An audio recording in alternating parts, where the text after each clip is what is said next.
has Carlisle from the Acquirers Fund with us.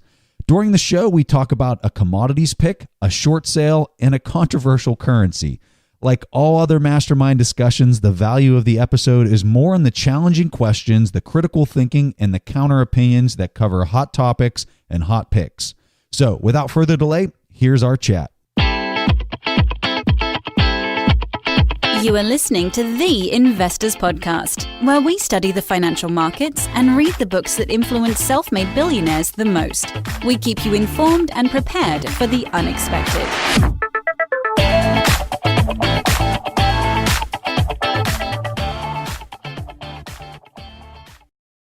Hey everyone, welcome to The Investors Podcast. I'm your host, Preston Pish, and as always, I'm accompanied by my co-host, Stig Broderson. And we have our Mastermind group here, Toby Carlisle. Welcome to the show. Always great to have you back on here. Hey, thanks so much for having me. It's good to see you guys. Good to see Stig again since we met for the first time in the flesh in Los Angeles. Yeah, it was good fun, and fun having Preston calling in over Skype too to say hi to everyone. And the community was so surprised that we haven't met in person before, Toby, even though we talk all the time. We do. We talk a lot. We just don't meet because we're in different countries. Good event. Well, guys, let's cut right to the chase. So who wants to go first with a discussion on a specific company or investment? Well, I've got a name for you. I've got to say, I'm a little nervous about this one. It's a short, as always. I've been doing lots of shorting over the last year or so, I guess, since we've been talking about doing the last year of these masterminds. So the short that I want to discuss is Etsy. Just so you know, in the fund, we short positions small. So they're 66 basis points, which is 0.66%. So they're very small in the fund.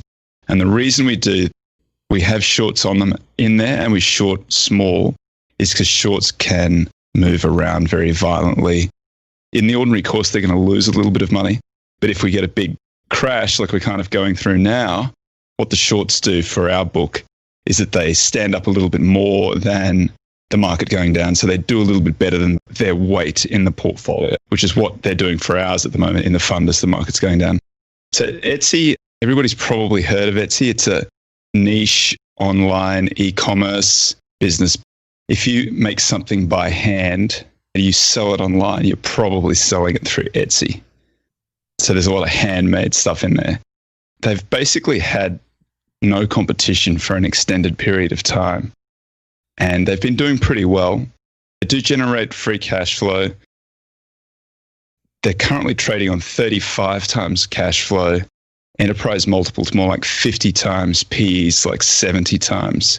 So it's extremely expensive. It's a $6+ billion market cap. They've got a little bit of debt in there, but they've got some cash balancing out the debt too. So they're basically a wash on an enterprise multiple basis. The issue for them has been twofold. One, their users are increasingly upset about the amount of money that they take and the way that they change the algorithm for these guys to be discovered, because some of these people, that's their livelihood and they're running businesses through these sites. And now there's a lot of competition coming up from, probably most concerning, the one is Amazon Handmade. So if you go through any of the online forums looking at what Etsy sellers say, particularly, funnily enough, even if you go onto Seeking Alpha and you look at the comments under some of the bull cases on Seeking Alpha, users of the site go on and comment on those stock picks, which I always think is funny. I think that's kind of telling if they're so upset that they're prepared to talk about it on a stock pick site. The issue for them is that when they change the algorithm and they change the way that they charge, it makes it harder for these guys to work out how to get their stuff to the front page. And Etsy's changing it all the time, trying to figure out what the best mix is. So basically, they've got this reputation now for really annoying their creators.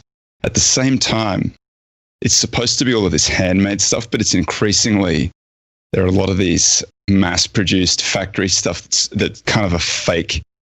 It appears to be handmade, but it's not really. It's ripped off. And so they copy each other and they copy what's working and they do it on a mass scale, which again upsets the users. So I've seen some commentary that folks think that the profitability and the number of people who are prepared to use Etsy may have peaked. Now, that was my thesis coming into this podcast. This week, just before we recorded this, so I told you guys the pick about a week ago. In the course of this week, They've released some earnings. They've had a blockbuster earnings quarter. The stock has jumped pretty substantially over the course of the week. I'm not sure how much it's up, but it's 20 or 30% over the course of the week.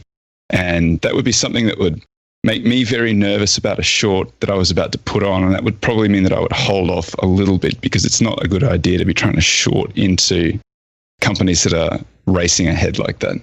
So one of the things that we look for is broken momentum. If you look at Etsy, it's down over the last year pretty substantially, and it's been falling all year long. But it's had a little bit of strength over the last month or so.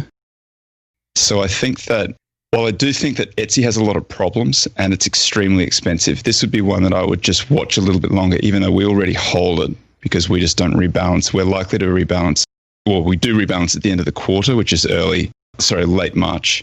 And I don't know at that stage whether it will be included in the next portfolio or not. At the moment, it looks like it will be. But it would depend a little bit on where the stock price goes from here. It's really interesting that you bring up the Amazon thing. I'm kind of curious how much growth they've seen. Are you able to find that number, how much growth they're seeing for their handmade Amazon stuff, Toby? No, it's fairly new. The offering seems to be, so Etsy says that they charge, it's 20 cents to list, and then there's 5% transaction fee, then there's another 3% processing fee, and so on. So Etsy's headline number is like 5%. They take 5% of sales. And Amazon takes 15%. But some of the folks inside Etsy say it's not right that they take 5. Once you add in all these other fees, it comes to 17. So even though Amazon seems to be on a headline level more expensive, at practical level, it looks like they're a couple of percent cheaper. And just because they're such a huge site and they can share the stuff so broadly, not that Etsy's not, but it's a much bigger site, I think it's likely that they take some share. And there are some smaller competitors that are more niche coming through. And I'm looking at the top line, and so it looks like they are, is that right? 818 million for 2019. And the year before that, it was 604 million for their top line. So how is it looking quarterly? Does it look like it's slowing down and you're not getting that same growth rate or something? They've been growing very strongly. What we were trying to do here was to find that tipping point where that growth slowed and peaked. But I think that what the most recent quarter shows that they're still growing very substantially and they're still making a lot of money. So I'm just giving you the thought process of looking at one of these things in real time.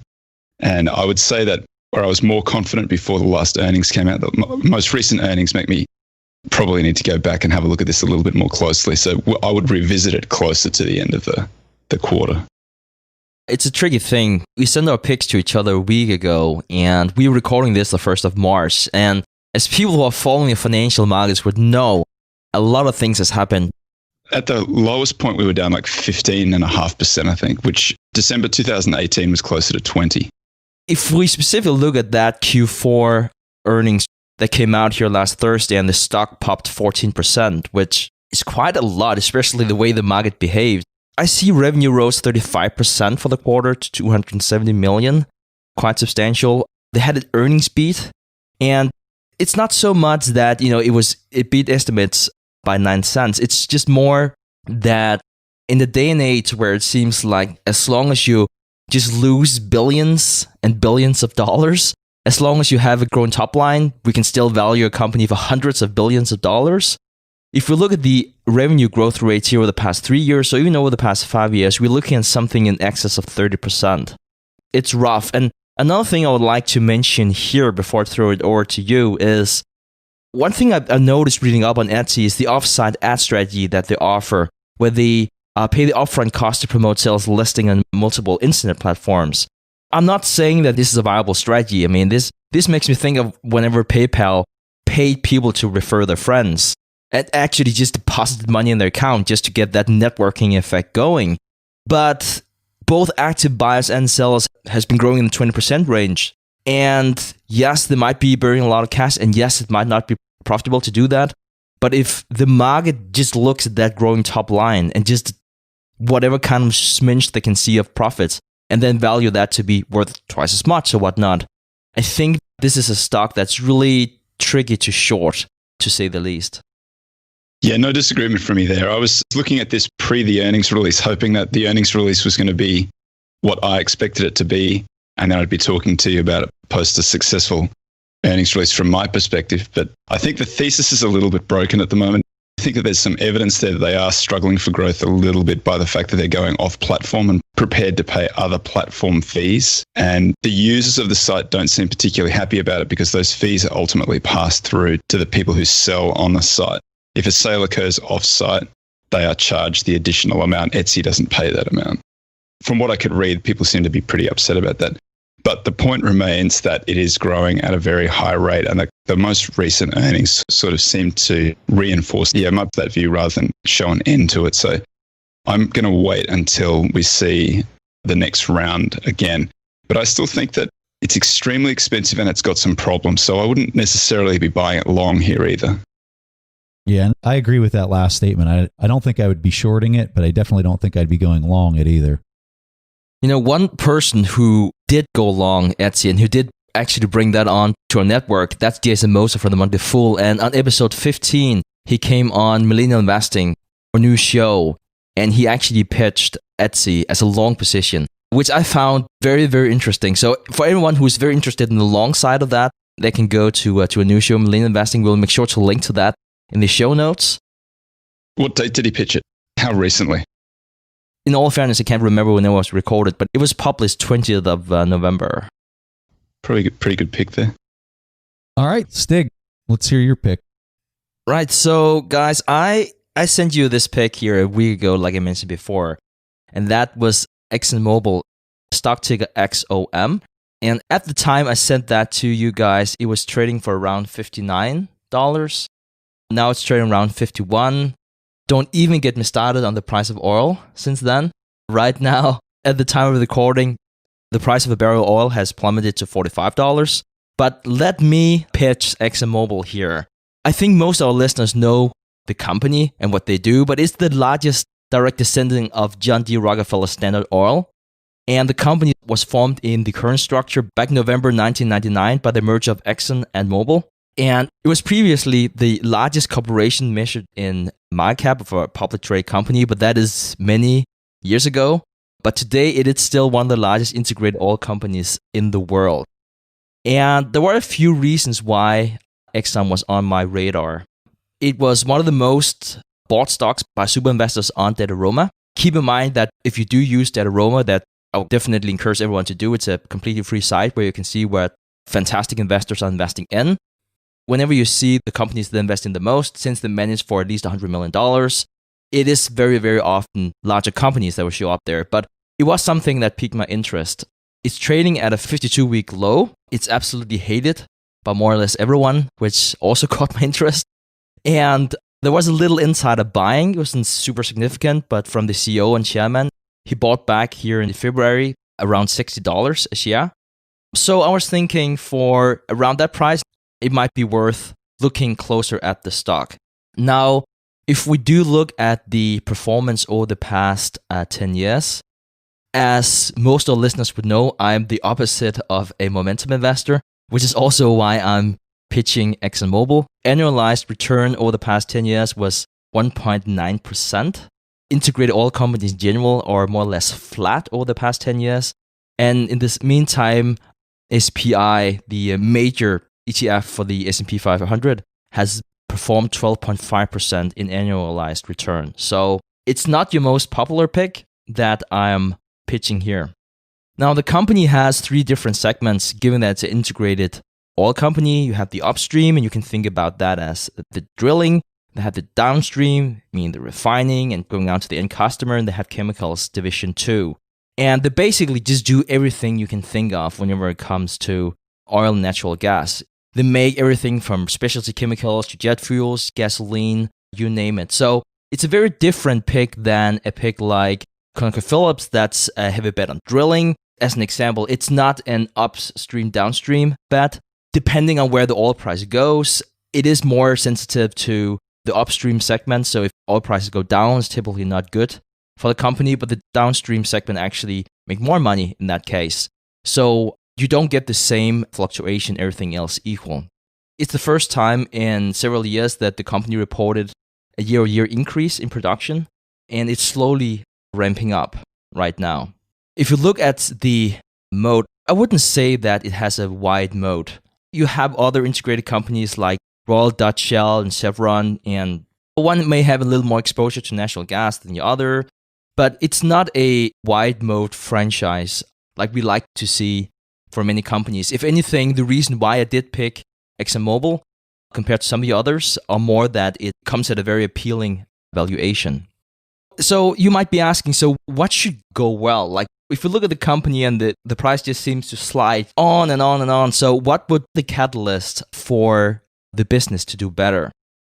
Now, keep in mind whenever you look at some of the financial statements for ExxonMobil that it has purposeful a bit declining production due to the lower price of oil. And in 2018, it made a major shift with a new strategic plan. And for what it's worth, this was all in the plan that it will phase out a lot of projects, which is also why you have seen less production. But now they will start to ramping up their production. I don't think that the current oil price of $45 was the plan at all. In the they use a generic price of $60 for a barrel of oil, and they have a sensitivity analysis in terms of how that would look. And it's expected to be fully implemented in 2015. In that case, at that time, the capital expenditures would have been $35 billion. They would look at something like $60 billion in operating cash flows. So if you look at the valuation, I want to be quite conservative. I also do know that a lot of energy is needed for the world to continue to grow. And if you look at the past 55 years, 51% of those years, we actually had a positive GDP growth. If you look at the projections of what we've done in the past, we're looking at something like 4% growth. So this is more or less my growth rate. And then I've just added a little more if this plan is realized in 2025. And with that, I get a return around 10%. And I think that it's a 10% return that comes with an interesting proposition. I don't think the downside is that big. It has almost close to a 7% dividend yield right now. And I do think that the upside is there too, but it is a value play. It's not your most exciting play. I think it's a solid value play, and it's a cash flow play. How sustainable do you think that dividend is? I think that's a great question. And if we look at the payout ratio right now, it's just above 100%. And it's easy to say, well, if it's above 100%, then it's not sustainable. And I think that's the wrong way to look at dividends. If we look at ExxonMobil, it has hiked dividends for 37 consecutive years. It has close to no debt, at least no meaningful debt. And if you look at the plans for how much money they're going to spend and the expected future cash flows, you look more importantly at the history, how it's been with ExxonMobil through all the different crises that we have and how they weathered the 2008 crisis. I don't see the dividend be cut. I could be completely wrong. I don't see that as the issue. And so if you are a dividend investor, I think that's interesting enough play in itself. But I actually do think that there's a little upside too on top of that dividend. Because as a dividend investor, you don't look for the payout ratio today. You look at what is a normalized payout ratio for that business. So Stig, the issue I have with this one, and normally I absolutely love your picks. I'm just going to start off by saying that. But this quarter, I do not like this pick. Nice. At all. Like, I really dislike this pick. Now, why? So when I look at commodity and companies, in particularly oil, I look at it almost like I guess I got a really simplified version of how I view investing in a company like an oil company. And it's almost like ever play pool and you're hitting your ball into another one of your balls in order to knock it into the pocket. I always miss that shot. And it's because you not only have to get one of the angles right, you got to get two of the angles right. And I kind of see an investment in an oil company in a similar light. So the two balls on the pool table for the oil industry. One, you have to have an advantageous price based on your cost to produce, right? So I got it. This coronavirus is wreaking havoc on commodities. We're at $45 oil. That is not good. My personal opinion is that we're going to see that trend continue into the coming months. How long that persists, I have no idea. Could oil, like we saw, I think it was back in 2015, we got down to like, what was it, $25 a barrel or $30 a barrel. It was something crazy, right? And this was back in 2015 without even remotely the supply and demand shock that I think we're about to see with this coronavirus.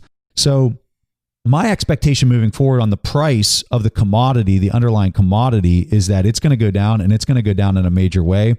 And I would not be surprised to see a drastic rip to the upside when the demand starts coming back online and all these producers are cutting their supply as fast as they can do it right now because of this virus and the demand shock that they all know is on the horizon.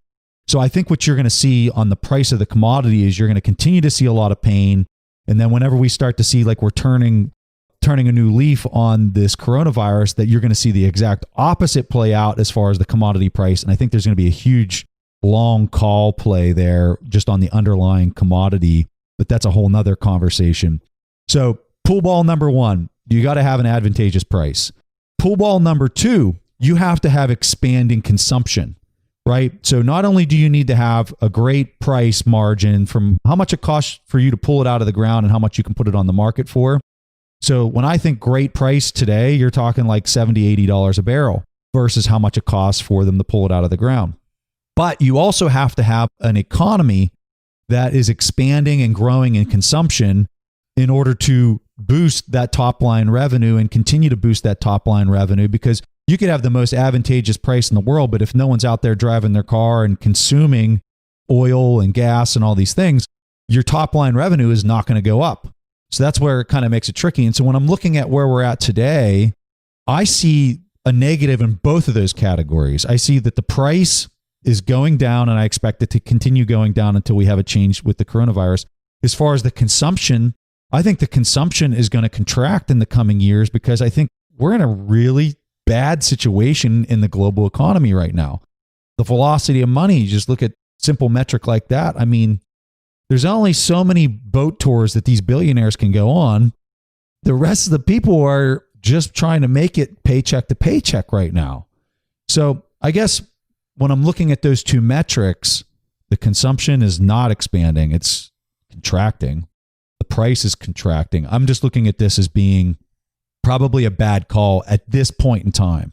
I was just talking to a person the other day that when oil hits $25 a barrel and you're reading the headline on the Wall Street Journal that oil is going to go to $15 a barrel, I'm going to buy a 2-year call option on the underlying oil contracts, right? Because that thing is going to rip, and it's going to rip in a drastic way in the other direction once a lot of the coronavirus stuff starts to shake out. But are we there? We're not even close to being there right now.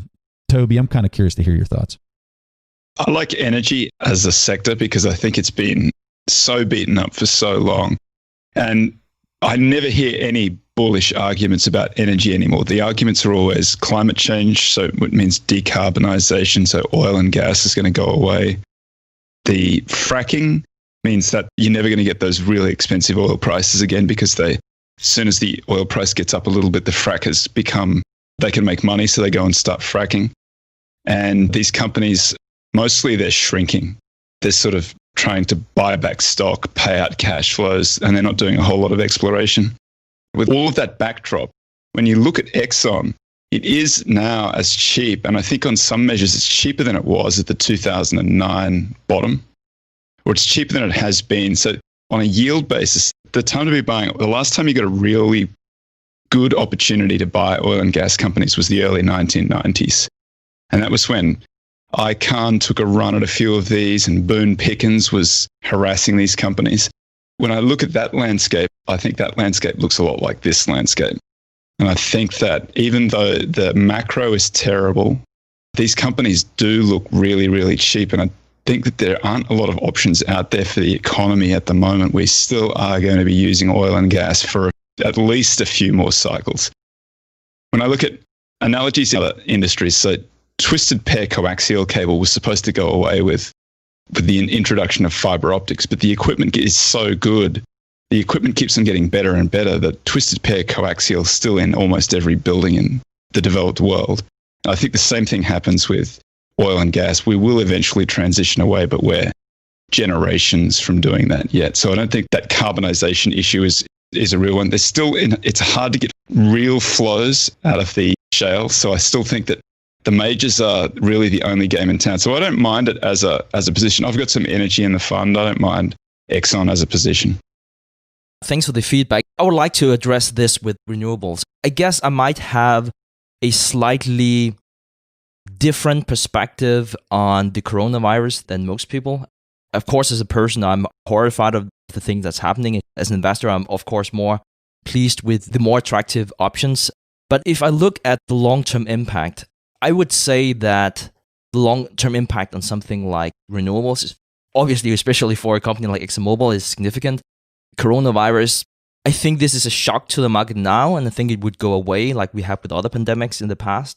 But I would like to address the renewables because I think it's important to talk about that because we can't be blind to what's going to happen with oil, given that we have more and more renewables. And I think that we have ingrained in us, we have an availability bias. You know, there's this famous example, like, do you think that there are more words starting with K than having K as the third letter in that word? And, you know, everyone, I mean, I'm going to tell you what the point is, but everyone would say, yes, I think there is more words starting with K because that is what we can think of. But actually, there is multiple more words with K as the second or third letter, whatever that is. And I think it's sort of like the same thing with renewables. Now, we talk about the coronavirus because it captures all the news cycles. Had we done this a few months ago, where ExxonMobil, you know, might be at a less attractive level, but still not as expensive as it could have been, everyone would be talking about renewables. Like, how can you withstand that? And that's the availability bias kicking in there. So let's look at a country like the US, you know, super developed, extremely rich, a lot of focus on renewables, a lot of subsidies. More than anyone, they must be more or less not using oil, right? No, 11% of the energy in the US comes from renewables. Okay, so now we talked about renewables. Toby said before, there are a lot of things where you just need oil, at least for the next few cycles, perhaps even longer, because it has some chemical properties that you just can't replace. And so if you look at electricity, which is a part of energy, if you look at specifically electricity, that in theory, we should be able to get more or less from renewables. How much of that in the US? That's 17%. Hopefully, we'll be in a place where we don't need fossil fuels. I think it would be great for everyone on the planet, but I think it will take a long time. And we have a lot of emerging economies who needs a lot of oil to get at just a fraction of the same standard of living as we have in the West. And that would need oil, which is also why if you look at any projections of oil consumption, it will go up and go up for a long time. And what's going to happen is a lot of that will be shifted to natural gas. It won't necessarily be shifted to like the conventional renewables because that's not the energy that we need necessarily, at least not for everything. And natural gas is something like the integrated oil companies are huge on, and it's a part of what they already do. So to your point, Preston, about both a low oil price and a lower demand in the future, I don't know where the price of oil is going. It doesn't need to go to $70 a barrel before ExxonMobil yields a good return for you as an investor. If it goes to $60 a barrel, and it may be a stretch, even though I definitely think it's possible by 2025, we would get a 16% annualized return on today's share price of $51. The reason why I came up with a 10% return was because I was much more conservative with growth in my projections. Now then, when I look at the demand all the way back to the mid-80s, there's only been 2 years where crude oil demand has slowed year over year. And that was in 2008 and 2009. And already in 2010, it was higher than 2007. The sad truth is to increase the standard of living, both for the developed world and for the emerging world, and also for the people who haven't been born yet. Unfortunately, for the environment, we need oil for decades to come, and it just hasn't changed. So that's our response to that. Keep on bashing, guys. Keep on bashing. All right. You guys want to hear my pick? Yeah, let's do it. Let's do it. All right. So here is my pick for the first quarter of 2020. I am recommending Bitcoin. What are your questions? All right. So here's my thesis for this one. And Stig, we've been talking about Bitcoin since 2015 on this show. And I just think that you are at a point in the global economy where reality is starting to separate from fantasy. And what I mean by that is today, 23% of all bonds in the entire world, which you could roughly say the bond market is nearly $100 trillion. It makes the stock market look like a pimple, right? So 23% of all bonds in the market are negative yielding. So when I explain a negative yielding bond to somebody, I say it's the same thing as a contract. So, Toby, will you sign a contract with me that you give me $100 and I guarantee next year I will give back $97? That's what a negative yielding bond is, right? And there's, I think, around $15 trillion worth of negative yielding bonds. So when you think about how insane that is, that people are literally signing contracts that guarantee them to lose money. Guaranteed. You're signing a contract to lose money. To me, that just does not make any sense whatsoever.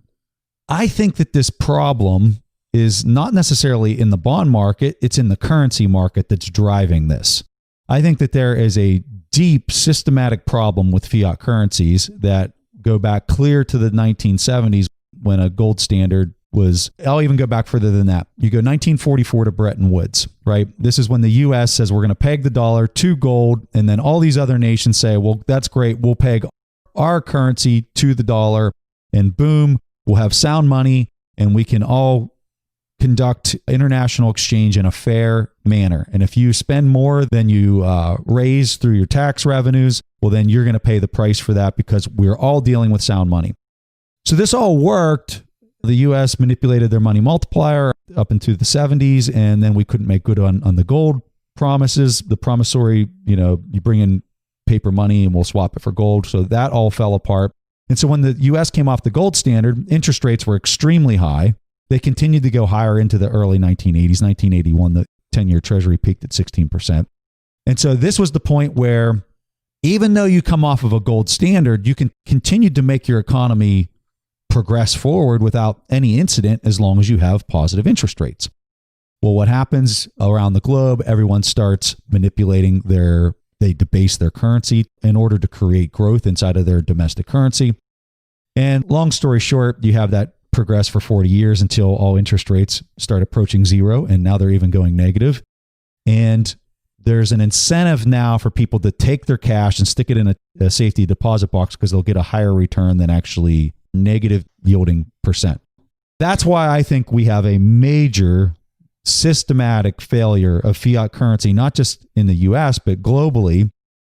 And so whenever I look at how is that going to be solved, and are countries incentivized to solve it? And I think the game theory on countries solving this is there isn't any. They have no incentive to solve this. They have an incentive to manipulate their currency even stronger than the country standing next to them. So when I look at that game theory that everyone's incentivized to devalue their currency so they can manipulate and create growth inside of their own domestic country, I say, okay, is there something that is decentralized that could potentially fix this or peg this? And so for me, that's Bitcoin. It'd be really, really hard for me to get into all the technical arguments from how the technology works for a discussion like this. But for me, I've done a lot of homework on that and how it works and the network effects that take place and how it will ensure that there's 21 million Bitcoins in the future because of game theory and all the participants wanting to keep that number fixed because they're incentivized to keep it fixed. So what you effectively have is digital gold through Bitcoin. The reason I think that it's really advantageous to own it right now, opposed to any other point in time, I think right now you're at a very unique time where you're 2 months from the next 4-year halving cycle, which happens inside of the Bitcoin protocol. Once that halving event takes place, the miners that mine Bitcoin, it becomes twice as hard for them in order to mine the same amount of Bitcoin. They get half as much Bitcoin for the same amount of work that they were doing. This drives the price up. The 2 other 4-year halving events that have happened in the past, one back in 2016, another one back in 2012, has driven the price like wildfire post-halving. Typically taken about a month or two after the 4-year halving event for the price to start going crazy. After the halving event, it typically goes crazy for, call it, another 460 odd days. So with that on the horizon, with that coming up, with everything that's happened globally with the economy right now, with all the negative interest rate bonds and there really being no incentive to hold such a security, I think that Bitcoin is going to have a meteoric rise by the end of 2020. And I think it's going to have an even bigger rise in 2021. So that's my narrative. I'm really curious to hear your arguments or your questions or whatever you got. I've got two quick questions. One, why Bitcoin and not something else like Ethereum? Because I understand that there are a lot of other things being built on the top of Ethereum. The second question is, if you know that there's going to be such a huge run in the future, and presumably this is pretty well known in the market, why isn't that information already cooked into the price? And so, because when I look at the chart, it looks like it's had a pretty, I think it got down to 6,000, 5,500. Now it's 8,500. So if I look at the chart, it's had a pretty good run recently. I just wonder whether, if everybody knows that's what happens, if they're already baking that into the price and front running it. So what a lot of people don't understand about Bitcoin is not only do you have the 4-year halving event, which is what most people talk about, but you also have a thing called a 2-week difficulty adjustment. My opinion is a lot of people think that these are two separate things, but in the way that the protocol functions, these two functions inside of the protocol work in harmony. So after the 4-year halving event happens, the difficulty throughout the rest of the next 4-year cycle continues to get harder and harder and harder and harder and harder throughout that 4-year period. At the very end of that 4-year period, you could make the argument that the difficulty is at its extreme level from the start of the 4-year halving. And so when you pull up a price chart, I'm talking more about the last 4-year cycle, right? What you saw was the price in 2017 hit fever pitch at like 20,000. But what happened is you had all these miners that were buying capital expenditures to put more mining rigs online. And over the next year, because the speculators basically peaked out, you couldn't get your neighbor to start buying it because they're like, hey, that's crazy. It's going to go to zero. So you can only grab so many more speculators on to drive the price during the 4-year cycle. But what happens is with that 2-week difficulty continuing to ramp up, it gets harder and harder and harder for those miners to capture that spread from their electrical cost to the price that it was trading at when it was 20,000. So they keep buying and buying, trying to capture that huge margin. But what they do is they actually drive the price down to what I would call, and I'm sure many people would roll their eyes at hearing this, is an intrinsic value that's being calculated through, I don't know if you've ever seen this Plan B article. No. So I can send you an article and we'll have it in the show notes where there's a calculated value of where the price is basically swinging to. It's almost like you're pulling a string in a direction during this 4-year cycle where it swings really abruptly and it swings back the other way. And then it comes to this equilibrium intrinsic value price. And for today, in the 4-year cycle that we're currently experiencing, that's around $8,600. And that's exactly where it's trading today, is $8,600. If you want to try to pull that price higher, let's say you had a billionaire come in and buy $1 billion worth of Bitcoin, the price is obviously going to get bid, but then you have so much mining power that's sitting there that's going to mine the living heck out of that as fast as they can. And because of the competition, it drives, and because they have to sell their treasury of Bitcoin, they have to sell that back down into this equilibrium price until the next 4-year halving event. How do you arrive at that intrinsic value? Well, so it's kind of interesting. So he has an entire article on it. I'm not going to do it any kind of justice on how he's actually determining this, but just to give people a heads up, after the next 4-year halving, the intrinsic value bumps to 100,000. It goes from where we're at today at 8,600. It bumps up to 100,000 after May. I know this sounds crazy, but this model has a 95% R squared value over the last decade, and it's co-integrated, which means that it's statistically proven that the price based on the stock to flow model that he's coming up with the intrinsic value with is a co-integrated model, meaning that it doesn't step outside of a certain range. And that has been statistically proven over the last decade with 95% R squared value. It's not the cost to mine it. It's not some derivation. What the stock to flow model is a derivation that comes out of the gold markets and commodity markets. And what it's doing is it's looking at how much stock is there in complete existence today, right? And then how much flow is being dropped into the market on whatever rate you want to use, whether it's minutely, hourly, yearly, whatever. That stock to the flow rate drives the price to a certain intrinsic value point. So whenever it goes through these 4-year halving events, that stock to flow tightens like a noose to a much higher level, which then drives the intrinsic value of it higher and higher and higher. I think that this was done on purpose for these long 4-year periods. And the reason that I think that they were done on purpose was in order to allow entrenchment into the existing financial rails in order for this to become global money. Toby had another question here. So the question about Ethereum. What I would tell you, one of the reasons that Bitcoin has not had any hacks since the protocol has gone live. Now, you've had exchanges that have been hacked, which are completely different. That'd be like, if I was going to use an analogy, that'd be like saying, oh, Amazon was hacked, but the person would say the internet was hacked, right? Those are two very different things. Bitcoin has never been hacked. Exchanges have been hacked. With Ethereum, you have a protocol that first of all does not have a proof of work mechanism to it where the energy cost is driving the valuation. They have what's called a proof of stake. I think this is a severe limitation that prevents it from having the network effect and the price that you have with Bitcoin.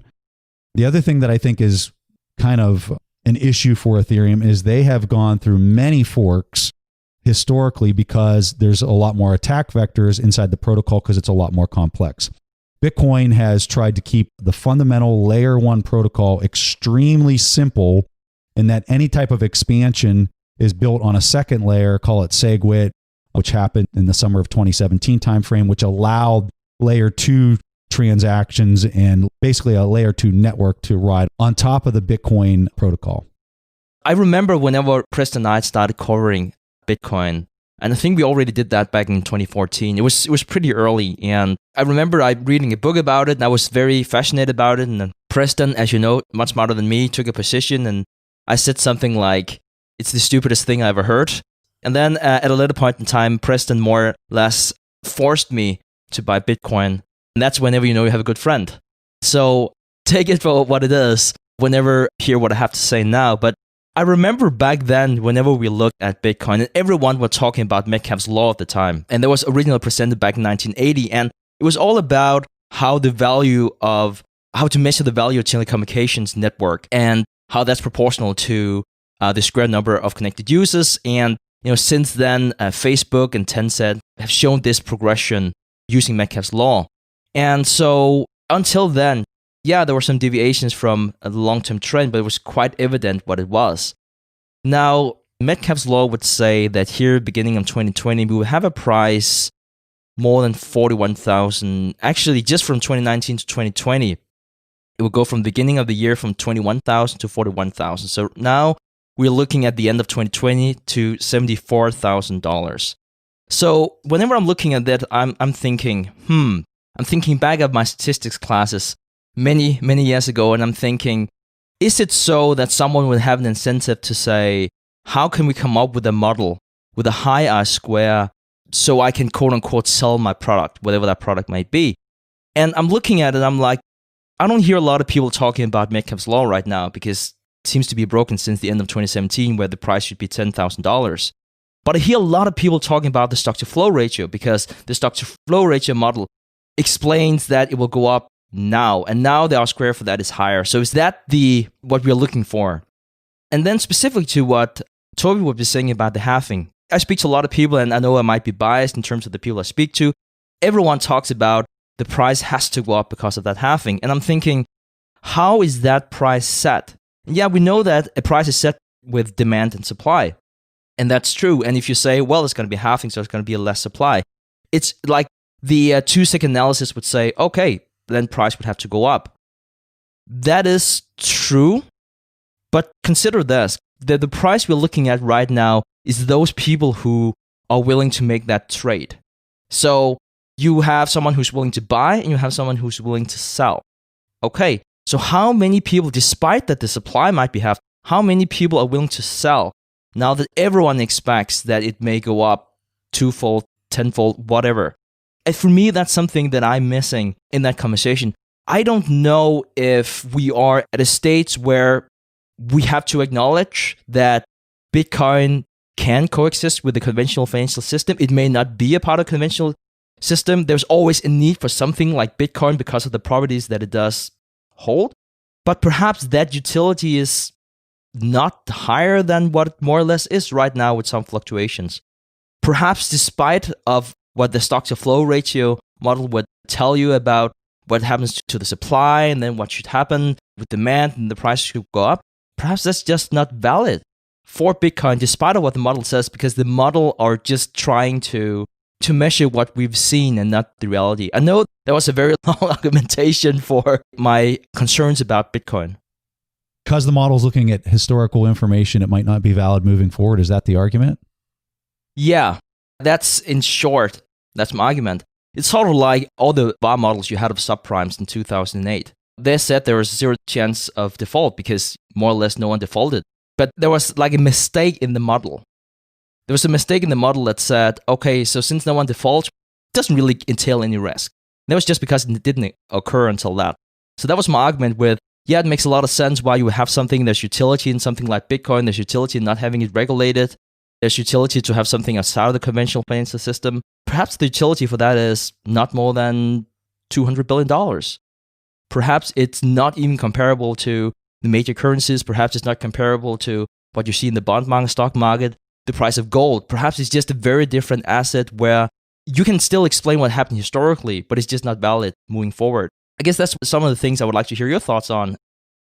The reason I think that it's very valid is because right now, if I compare it to another currency, and that's how I'm looking at it, as it's a currency, there is no fixed monetary baseline of any currency. In fact, you're seeing the baseline of every fiat currency getting debased at probably the fastest pace you've ever seen it in history in our lifetimes. With Bitcoin, the number's fixed at 21 million coins.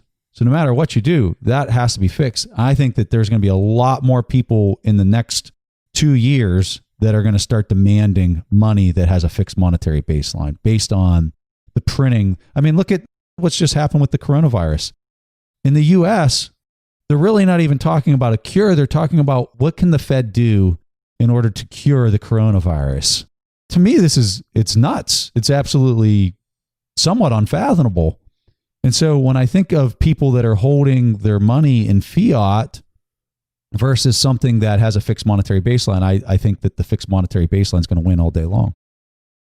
I got two quick questions. One is, how has Bitcoin performed in this recent rout as the market's getting beaten up because of coronavirus? The arguments for Bitcoin, I find them all very compelling. The problem escaping from fiat currency, being short all of the world's money printing and so on, there are other ways that you can do that. You can do that with gold, but I think that Bitcoin does a similar job to gold. I think there's a good argument for it. The issue that I have, and this is where I'm always struggling, is I don't know if $8,600 is the right price or if $860 is the right price. And I don't want to be getting long Bitcoin at $8,600 thinking that we're going to go through all this money printing and be like the people who bought gold at the very top in 2009, thinking that they were about to get a whole, or whenever the exact peak was, thinking that there's going to be a whole lot of printing that's going to be what bails us out. So whenever I look at the comparison of Bitcoin and gold, the first thing that stands out to me is if you received a gold bar, how would you know that it's actually gold? How would you know that the whole gold bar is gold? You have to melt it down. You have to do all sorts of a whole process in order to know that it's 100% solid gold, right? With Bitcoin, you just run a full node and you can actually do the exact same thing to know that you received 100% real Bitcoin. And I know that that sounds really goofy for people that are looking at this as being literally a digital unit on a network. Like, how can you compare those two? You could send somebody what looks like Bitcoin, right, to their hardware wallet or to their address, but you can quickly see, is it running on the version of Bitcoin that everyone values, the network of Bitcoin that everyone values, or are they running it on some Bitcoin gold network that is not the same thing, right? So you got that. If you're housing gold, you're storing it. If you are buying an ETF, you are trusting that an agent is actually holding the gold that they say that they're holding. With this, I can just take physical possession of it and I can know that I absolutely positively have that purchasing power in my hand. You can't go to Starbucks and spend an ounce of gold. What if Wu-Flu knocks out all of the telecommunications infrastructure? Does that prevent you from spending it, or what happens in that scenario? So if you get in a situation, let's say your internet service provider, say the government wants to step in and stop the internet service provider in the United States, right? You can still sync to a Bitcoin satellite that a company called Blockstream has actually put into orbit. And you can still mine, you can still conduct transactions. There's people with high frequency HF antenna radios that are that have already coded that you can transmit over a high frequency radio frequency, your Bitcoin transactions. And I think the bigger piece to all of this is if a country would do that, not every other country is going to do that. You have to have global 100% participation across every single country to try to block this. And you've already got countries like Germany, and I just saw something on Australia literally this morning that are actually going out of their way to pass Bitcoin cryptocurrency laws that incentivize industry to come to their countries in order to set up shop. So you actually almost have the exact opposite thing actually playing out right now. Because, I mean, think about it. If this would become a global currency, the person who has the most of it is going to have the most influence moving forward. And so I think that you're actually going to see maybe the exact opposite thing start to play out with some countries. Ray Dalio is real famous for saying, hey, show me a security that has zero correlation, that has a high Sharpe ratio, because that's the holy grail of an investment. When you look at Bitcoin, over the last 10 years, there has not been a single security that has outperformed it on the Sharpe ratio. Not a single one for 10 years. When you look at the correlation to the S&P 500, and so when you look at correlations, negative 1.0 means it moves in exact opposite lockstep. A 1.0 means they literally move hand in hand together. Bitcoin to the S&P 500, 0.00. Just go through a couple. Gold, 0.06 correlation. Silver, negative 0.05 correlation. U.S. bonds, negative 0.05. Oil, 0.12. Russell 2000, 0.01. It's correlated to nothing, like literally nothing it is correlated to. I would argue that the reason it doesn't have any correlation is because what's driving the price is the stock to flow, the 4-year halving cycle, in harmony with the 2-week difficulty adjustment, is absolutely driving the price action to date.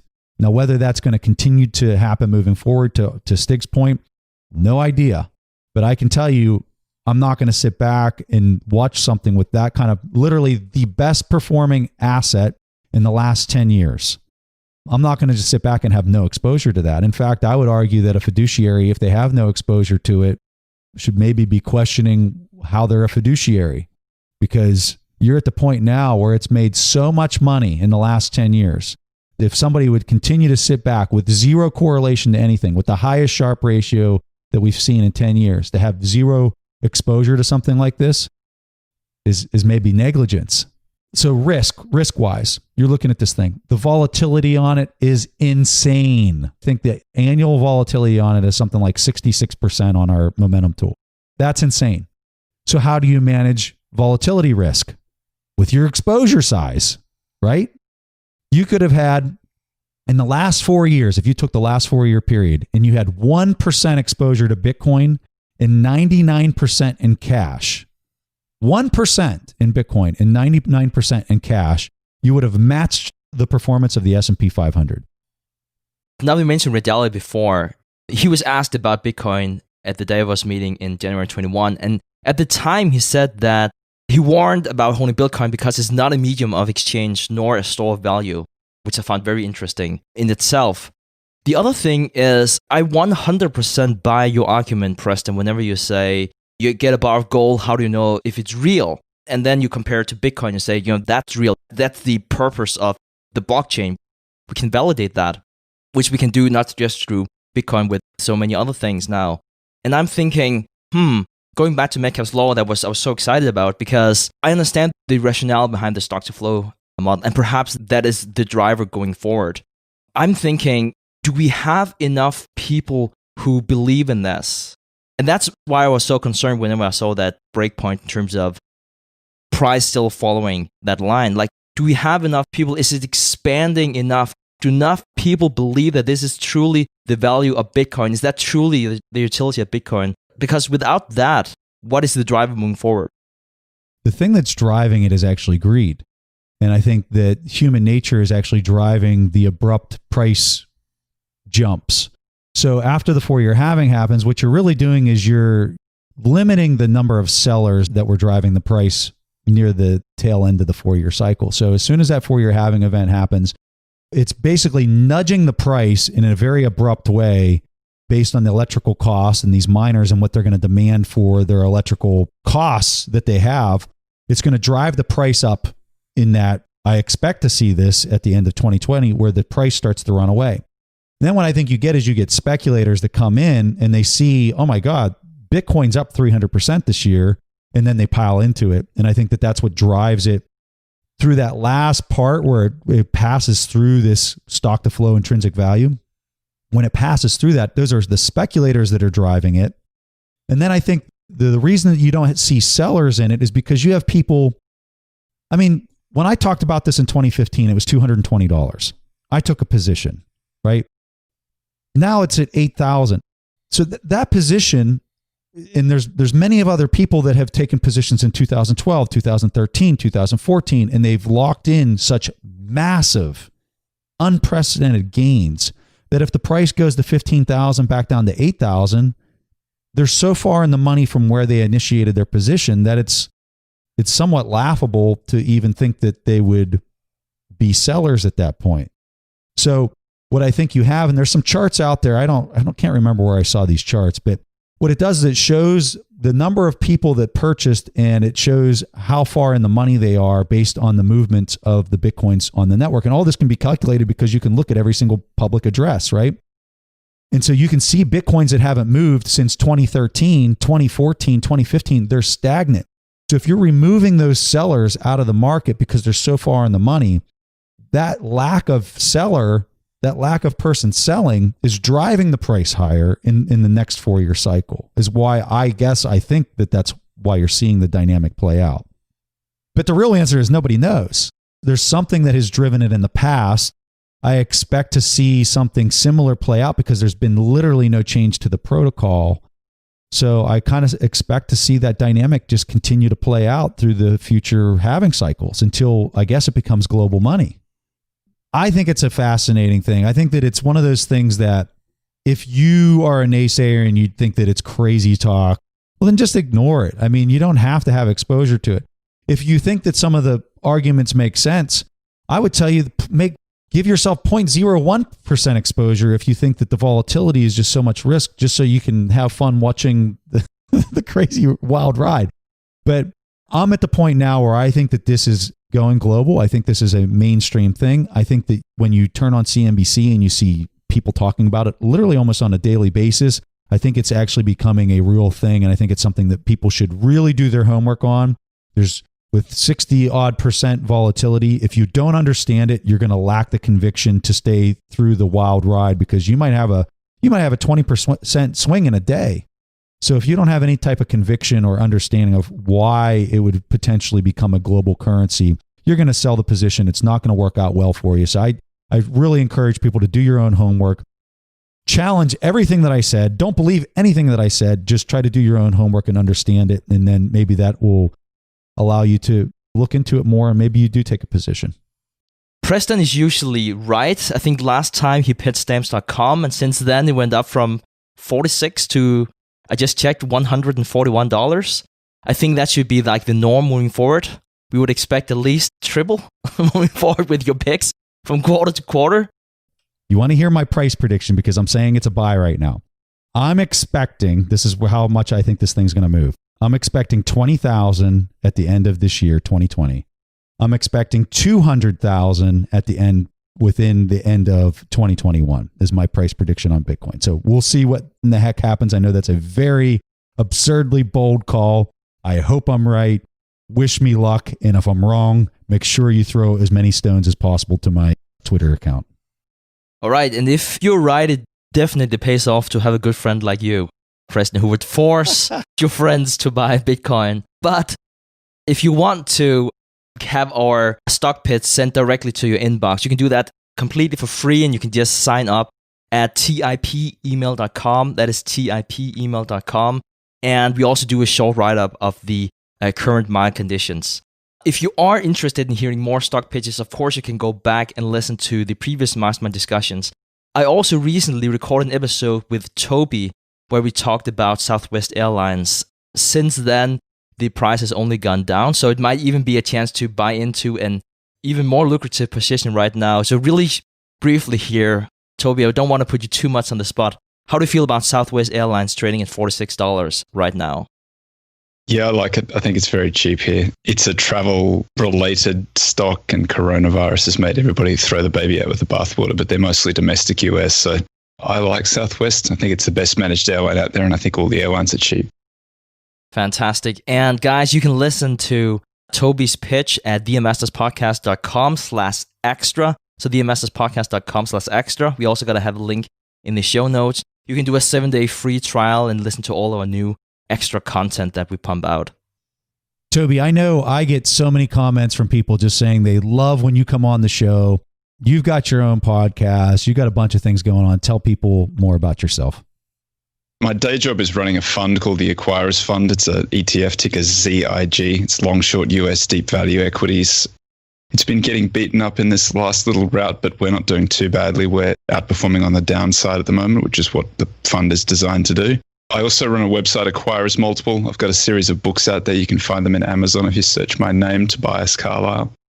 And I do a podcast, different to you guys, but definitely inspired by being on this podcast quite a few times, called the Acquirers Podcast. We're growing pretty quickly.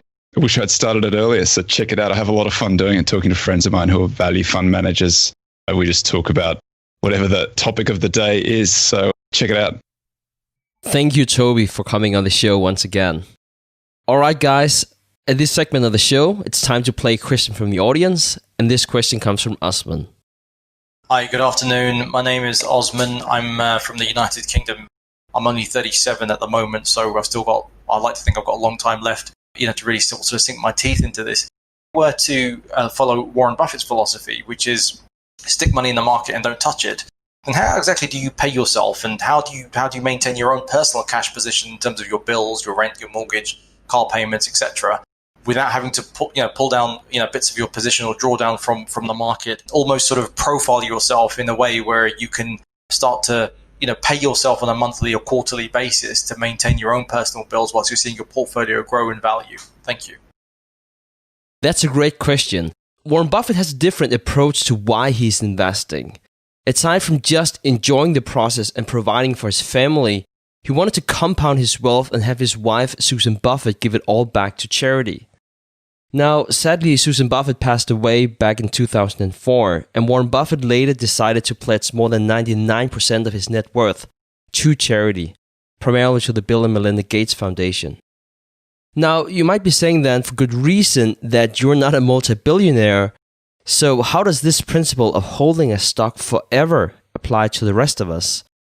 Now, here I would say it's more the mindset, more than anything else, that I suggest you take away from that quote. You want to invest in a company that has such a substantial competitive advantage that you could hold it forever. That is how you should start your investment process. You don't want to invest in a pharmaceutical company and plan for them to have a drug approved, then the price of the stock would pop and then planning on selling it off. That's typically not how to think about value investing. No, value investing is for the long term, and you would want to create a portfolio that won't be fundamentally changed if the company has a bad quarter or if the company is tanking, which you might argue could be happening right now. Then you mentioned that you are 37. I don't recommend that you spend any of your investment income to pay for household expenses or similar, as you mentioned, before you retire at the earliest. Rather, I suggest that you'll spend less than you make to have a standard of living you want and invest the rest and expect not to touch it for 30 years or more. It's really the compounding effect that kicks in here if you decide to wait. Now, we all have different approaches of how to do this depending on our skill set and personality types. Try to make it as easy as possible for you as you can, which is another way of me of saying do not consider your investment income as money you have access to before you retire. Now, if you are set on having an investment income before you retire, one solution is to invest in a dividend income portfolio where perhaps 50 to 80% of the earnings are paid out in dividend and live off of that. And this is good, especially if you're okay with knowing that you might have gotten a better return if you selected compounding stocks that didn't pay out a dividend. The other solution is simply to sell a fixed percentage of your portfolio every year, say 2%, and treat it as your income. Knowing that the stock market in real terms have yielded 7 to 8%, you'll still on average compound your portfolio and have a steady stream of cash flows from your portfolio. So, Osman, I really like the idea that you're touching on here with Buffett's quote about holding something as long as you possibly can. And like Stig said, you're trying to buy a company that has just this enduring competitive advantage. If you follow anything Buffett related, he talks about this idea a lot. I'm going to read something from the start of The Intelligent Investor. Warren Buffett wrote the preface to The Intelligent Investor, at least the more modern publications of The Intelligent Investor. And one of the things that he writes here, he says, whether you achieve outstanding results will depend on the effort and intellect you apply to your investments, as well as the amplitudes of stock market folly that prevail during your investment career. And then he goes on to write, the sillier the market behaves, the greater the opportunity for the business-like investors. And so what he's talking about there is not only do you have to lock in these companies that have these enduring competitive advantages, but you have to seize the opportunity when the market comes along, and it doesn't come along often, where it gives you these really juicy prices. And so when you look at, let's just take his investment in Coca-Cola. He locked in such a juicy price whenever he purchased Coca-Cola that the dividends that he collects on that investment from way back when, he's owned it for decades at this point, the dividends that he's receiving on that principal are absolutely massive if you looked at it as a percentage. When you're looking at the dividends at today's prices, it doesn't look like that. But when you look at the price that he purchased it for, that principal, compared to the dividends he's getting now, they're massive. And if he'd sell that position, his capital gains would be massive. So he was able to lock in these really amazing prices because of the market folly, the way that he described it. That's his verbiage. Because of the market folly that he was exposed to at that particular time, he was able to lock those prices in. So I would tell you that it's both of those things. It's buying at these really odd, advantageous times where the prices are just absolutely great, combined with a business that has this enduring competitive advantage like the Coca-Cola brand. So just some thoughts to think about. I think that's what he's really addressing. If you find that you have a company that you didn't really get a great price on it, the competitive advantage was average, you really don't have big capital gains, and you feel like you can plow that money that's currently maybe sitting in some type of security that represents all those ideas, and you could turn it and put it into something else that does have all those advantages of a great price and a long-term competitive advantage, I think Buffett would tell you, sell the position and move it into the other pick. But I think those are some important things for people to think about, and I think that's the essence of what he's getting at with the quote. So Osman, for asking such a great question, we're going to give you free access to our Intrinsic Value course. For anyone wanting to check out the course, go to tipintrinsicvalue.com. That's tipintrinsicvalue.com. The course also comes with access to our TIP Finance tool, which helps you find and filter undervalued stock picks. If anyone else wants to get a question played on the show, go to asktheinvestors.com and you can record your question there. If it gets played on the show, you get a bunch of free and valuable stuff. All right, guys, that was all the press that I had for this week's episode of the Investors Podcast. We see each other again next week. Thank you for listening to TIP. To access our show notes, courses, or forums, go to theinvestorspodcast.com. This show is for entertainment purposes only. Before making any decisions, consult a professional. This show is copyrighted by the Investors Podcast Network. Written permissions must be granted before syndication or rebroadcasting.